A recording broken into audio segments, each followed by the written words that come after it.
Subham astu sarva jagatam.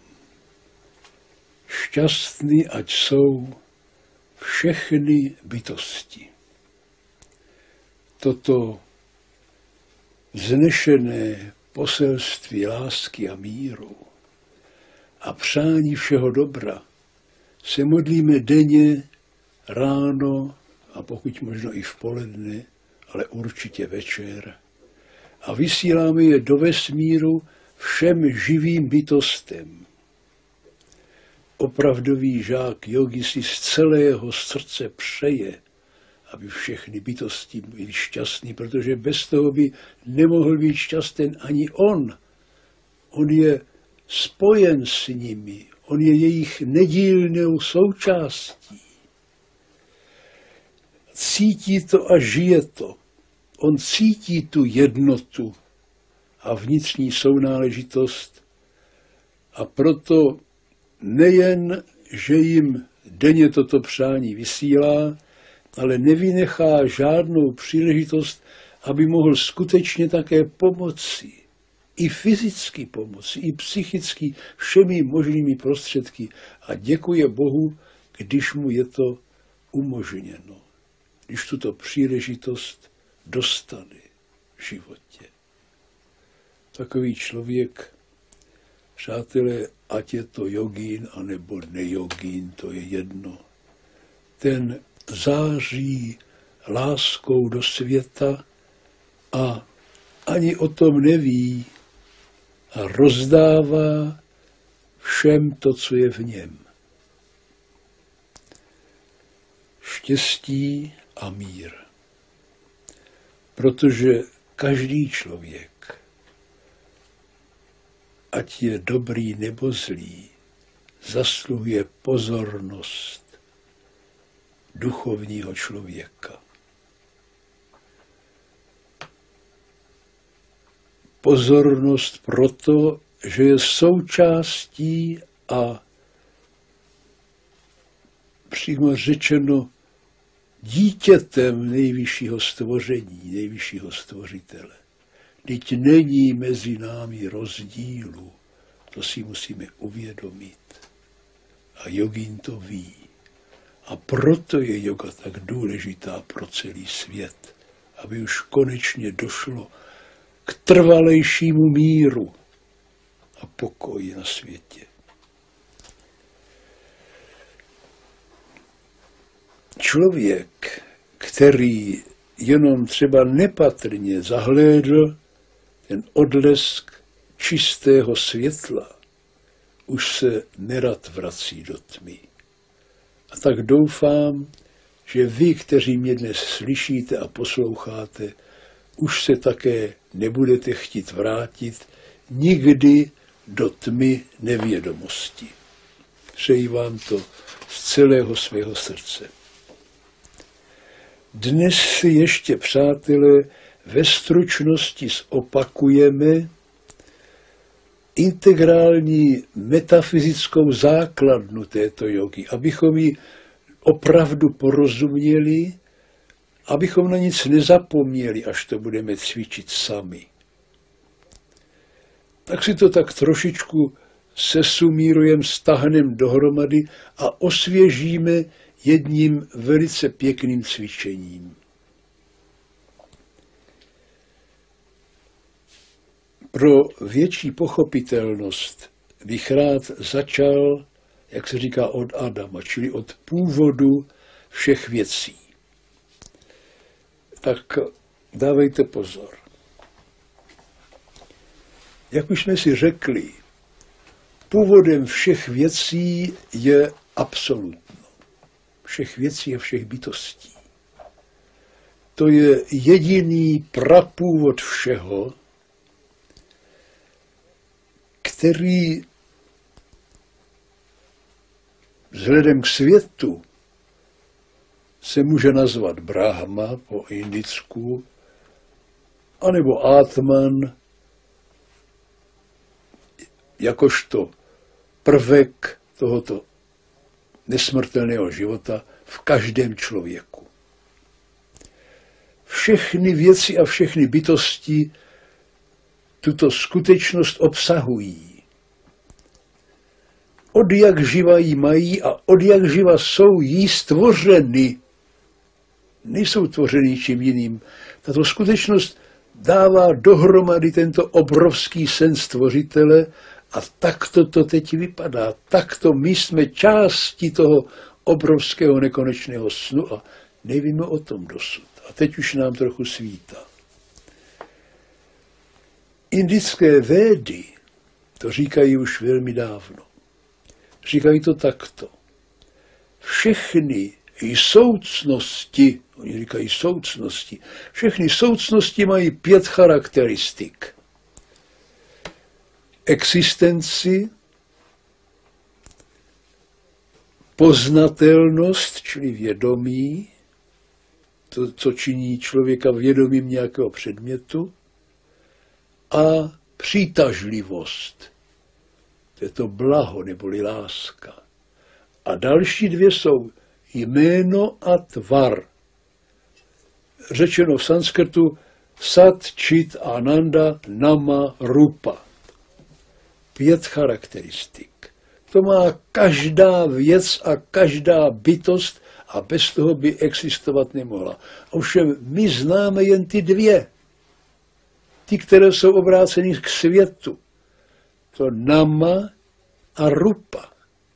Neznáme sat, čit, ananda, neznáme existenci, vědomí a blaho.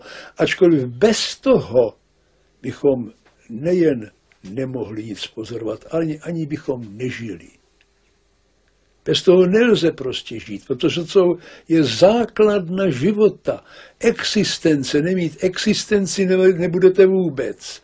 Nemít vědomí svého okolí nebudete vůbec. A ta blaženost už je takový dodatek toho, že Bůh je skutečně láska. Tyhle 3 musíme poznat. Ty existují ve vzduchu, ve vodě, v zemi, v člověku, ve věcech, prostě všude, bez toho se vůbec nic neobejde. A toto je, přátelé, základ a metafyzická základna celé naší jogy. Z toho vychází i její náměty, z toho vychází i její praxe, z toho vychází i její tematika, prostě všechno. Takhle tomu musíme takto porozumět. Proto vám to říkám, abychom nejen dovedli meditovat a dovedli si trošičku tu mysl stahnout do jednoho bodu, ale také, abychom tomu rozuměli, oč tu vlastně běží, oč tu jde, proč to děláme a že to musíme dělat, abychom sami sebe nějak poznali, když nám na tom záleží. Jak se dostaneme k této nesmírné skutečnosti? Už jsme si to jednou řekli, ale dnes je to jakési opakování. Dostaneme se k ní tenkráte, když jméno a tvary odstraníme. Jméno a tvary to jsou prakticky myšlenky pro nás. A ty můžeme velmi krásně odstranit pouhou indiferencí k ním. Když je necháme bez zájmu, jako by nás nezajímali, jako by byli za tlustou skleněnou stěnou. A soustředíme se, a to je důležité, soustředíme se naopak na Atmana, na toho Boha v nás. Čili opustíme to, co nás brzdilo, a přikloníme se k tomu, tou kladnou částí našeho ega, se přikloníme k tomu, co nás osvětluje, co nás oživuje, co nás činí skutečně živými. A to je Atman v nás. Tak odhalíme hlubší vědomí všudy přítomnosti Boží, protože on je všude, nejen v nás. Jedině tímto způsobem, lépe řečeno, tak se to aspoň říká, nalezneme Boha. Toto je teorie metody a nyní si řekneme, jak tato teorie se provede v praxi. My víme z vlastní zkušenosti, že jména a tvary jsou nestálé a mizivé. Dokonce jejich existenci můžeme někdy i popřít, třeba v hlubokém spánku. Vnitřní význam předmětů, to je božský význam, ale popřít nemůžeme. My víme, že tady vždycky je to satčit ananda, ta existence vědomí a blaho. Trvale tady je a že bez nich bychom nemohli ani existovat. Je tedy toto satčit ananda jedině hodno toho, z hlediska jogína, aby se jogín na ně soustředil a tím pádem je poznal. Tuto předběžnou metafyzickou vědomost musí ovšem vědět, aby věděl, proč to dělá a tím pádem mu to jde daleko snadněji. Musíme jaksi hledat totožnost s absolutním nebo Bohem, ať už mu říkáme Atman, nebo Brahmane, nebo Království nebeské, nebo Nadja, nebo jakkoliv jinak třeba Bůh stvořitel.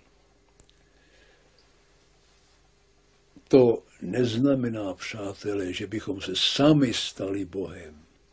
To ne, ale poznáme ho. A to je důležité. Jak víte, cvičili jsme toto soustředění několika způsoby. S větším nebo menším zaujetím pro satčit ananda, pro tu existenci vědomí a blaho. Cvičili jsme ho otázkou, kdo nebo co jsem já, tou introspektivní otázkou. Ovšem můžeme tuto otázku taky upřít navenek a cvičit toto třeba na slunce, ale to dělat nebudem, protože na to bychom jednak neměli dost času. Jednak to cvičení do nitra je mnoha temperamentům daleko bližší než cvičení navenek. Ale upozorňuji, že to také jde a budeme-li mít někdy příležitost, tak si to třeba taky ještě zopakujeme nebo provedeme. Dnes, právě že to je pro víc temperamentů bližší, dnes budeme hledat Boha v sobě a pokusíme se opět proniknout do nitra, kde se budeme snažit oddělit ty jména a tvary od satčit ananda, tím, že se ke jménům a tvarům staneme indiferentní a že se soustředíme na satčit ananda, čili na Boha.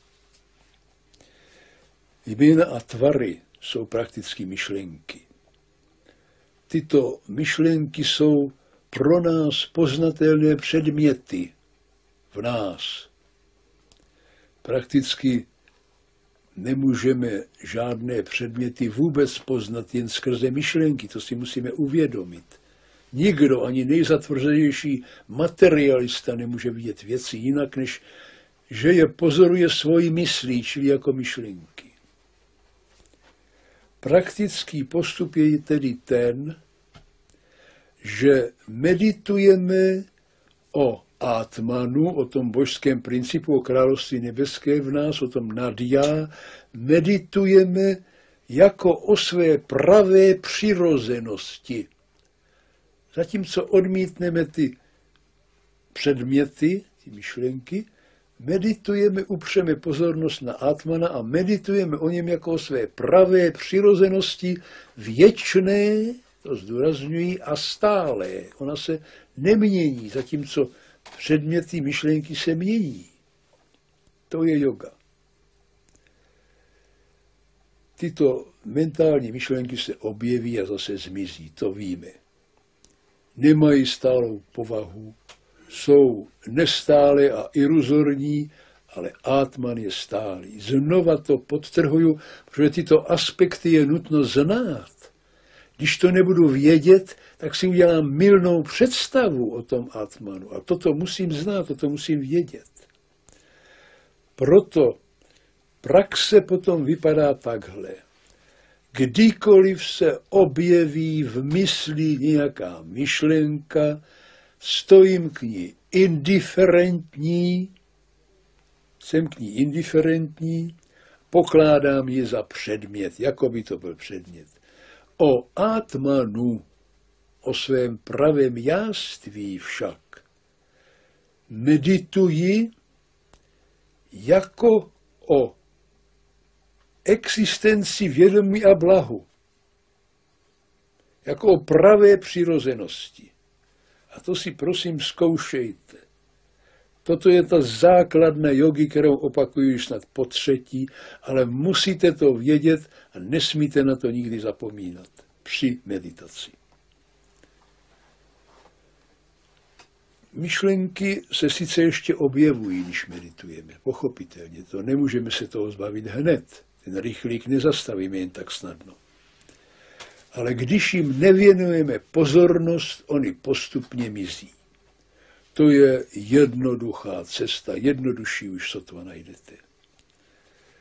Tato cesta je vhodná pro temperamenty energické. Když je člověk nemá tuto energii, tak následuje cesta atmavičary, jak už jsme si řekli, sebedotazování, tu otázkou, co nebo kdo jsem já.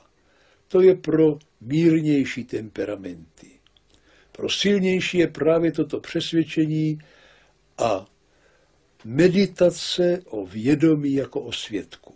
Čili opakuji, člověk může poznat své pravé já, království nebeské, Atmana, Nadja, nebo jak tomu chcete říkat, ale nemusí přitom ještě poznat božství v celém světě.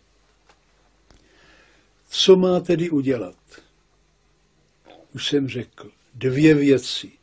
Za prvé, musí si uvědomit po každém ponoření, protože ono se to opakuje, po každém samádhy si musí uvědomit, že Atman, tedy on sám, který je nyní Atmanem, a Brahman, čili Bůh ve vesmíru, je jedné a téže podstaty.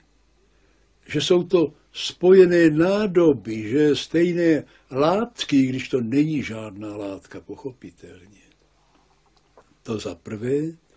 A za druhé, že on sám je společně s tím Brahmanem, s tím nekonečným otcem stvořitelem, jednotou, že je nekonečným celkem, že není omezen na žádného človíčka nebo na něco takového, co by mohlo mít jméno a tvar, ale že je nekonečným univerzálním celkem. Když tyhle 2 věci v této situaci dá dohromady a pozná, může se stát zázrak. A když se stane, přátelé, pak už nebudete žáci tohoto kurzu, ale budete učiteli tohoto kurzu. A já bych vám doporučil ale, abyste zůstali stále ještě žáky. Protože ten zázrak má právě tuto podmínku. Zázrak spočívá v tom, že nač se potom podíváte, všechno je Brahman, všechno je Bůh stvořitel, všechno je absolutno. Pak poznáte, že to, co jsme se na začátku učili, je skutečná pravda, protože si ji ověříte vlastní životní zkušeností. A pak ji budete dávat dál, když budete chtít.